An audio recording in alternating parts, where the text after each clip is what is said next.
Racists rioters lose IT over 5 words on signs that popped up across the country overnight. If you believed everything the mainstream media put out there, you would think white people are nothing but xenophobic animals. Nobody can say anything anymore without being labeled a racist, a homophobe or something of a similar nature. In response to MSM's propaganda, someone started distributing letters that read "It's okay to be white." The signs were posted at various high schools, college campuses in neighborhoods across the country. Now people are losing their minds over it and law enforcement officials have been involved. One shop has apparently launched an investigation into it all. According to those involved, they did so because some students felt threatened by the letters. They are part of a larger coordinated effort though, as this has happened at various locations across the country that do not appear to have any connection with one another. It all started at Boston College. It seems to have started with 4chan users who concocted a plan to do this. As well, you can go to itsokatobewhite.com and print off the sheets of paper. The Washington Post reported, posters proclaiming "It's okay to be white" have been appearing on college campuses and on city streets across the country this week, prompted by an anonymous chat room comment that suggested the message would feed social unrest and sway white Americans to far-right ideologies. Since Tuesday, the posters have been spotted in Rocky River, Ohio, at Concordia College in Moorhead, Minnesota, at Tulane University in New Orleans, at Montgomery Blair High School in Silver Spring, MD, around College Campus Rich, Cambridge, Mass., including the Harvard Yard, and at the University of Alberta in Canada. In most cases, schools and cities have pulled the posters down, but the message has continued to spread in images and hashtags across Twitter and other social media platforms, even prompting a related Know Your Meme entry detailing its internet origins and cultural backstory. The signs began as a suggestion on the online chat space 4chan last month, a kind of internet prank laced with ennui and cynicism about race and white identity in modern-day America. A series of messages said people should print signs reading "It's okay to be white,"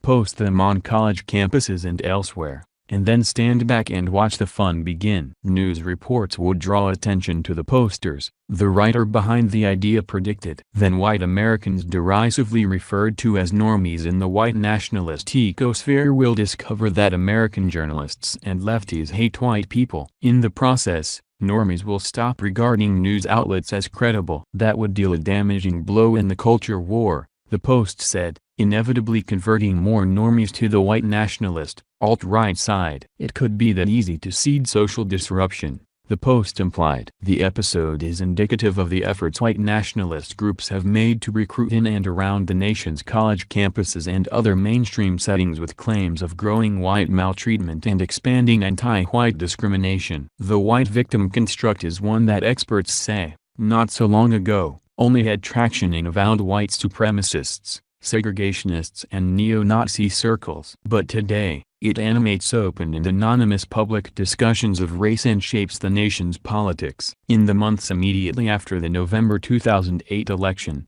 the country saw an increase in both hate crimes and hate group membership, said Nicholas Valentino, a political scientist and research professor at the University of Michigan Center for Political Studies. For those already worried about what they view as the unacceptable price of equity, an end to white control, the country's decision to elect its first black president was a chilling moment. But these Americans' perception that equity is effectively anti-white discrimination appears to have been adopted by a bigger portion of the American white population, Valentino said. Whites inside various supremacist groups and movements believe, and have for a long time, that they are part of a victimized racial group, said Valentino. Far-right, white nationalist, neo-Nazis and their ilk have always had this sense of aggrievement, the zero-sum mentality that says as other groups gain rights or options and opportunities from which they have been excluded, whites necessarily lose, and this cannot be tolerated. But my research and several other initiatives, suggest that the white sense of victimization, and by that I mean the perception of victimization, has been increasing dramatically since Obama's election. At this point, it's not a majority of whites, but it has grown dramatically outside those extremist groups. The sense that white Americans have become the lone group in America unable to attend to group interests shows up in those 4chan chat threads and Twitter timelines. 2. During the 2016 election, then presidential candidate Donald Trump even retweeted a message from a like-minded account littered with inaccurate data on race and murder. On the campaign trail, Trump said with some regularity that life was safer and all around better at a time in America when no one had to concern themselves with being politically correct. While everyone is busy blaming the current administration for this problem, they should take a longer look at our history to see that racism has always been a problem. But this is not racism to point out that people should not be demonized for being white. The rights of minorities have been advocated for decades, while anyone who's upper middle class or white has been completely demonized. You can no longer be white, successful, well-off, upper class. You're automatically out. That does not teach anyone anything. All it does is tell people they don't have to take responsibility for their actions because of the color of their skin and not the content of their character or who they are as a person.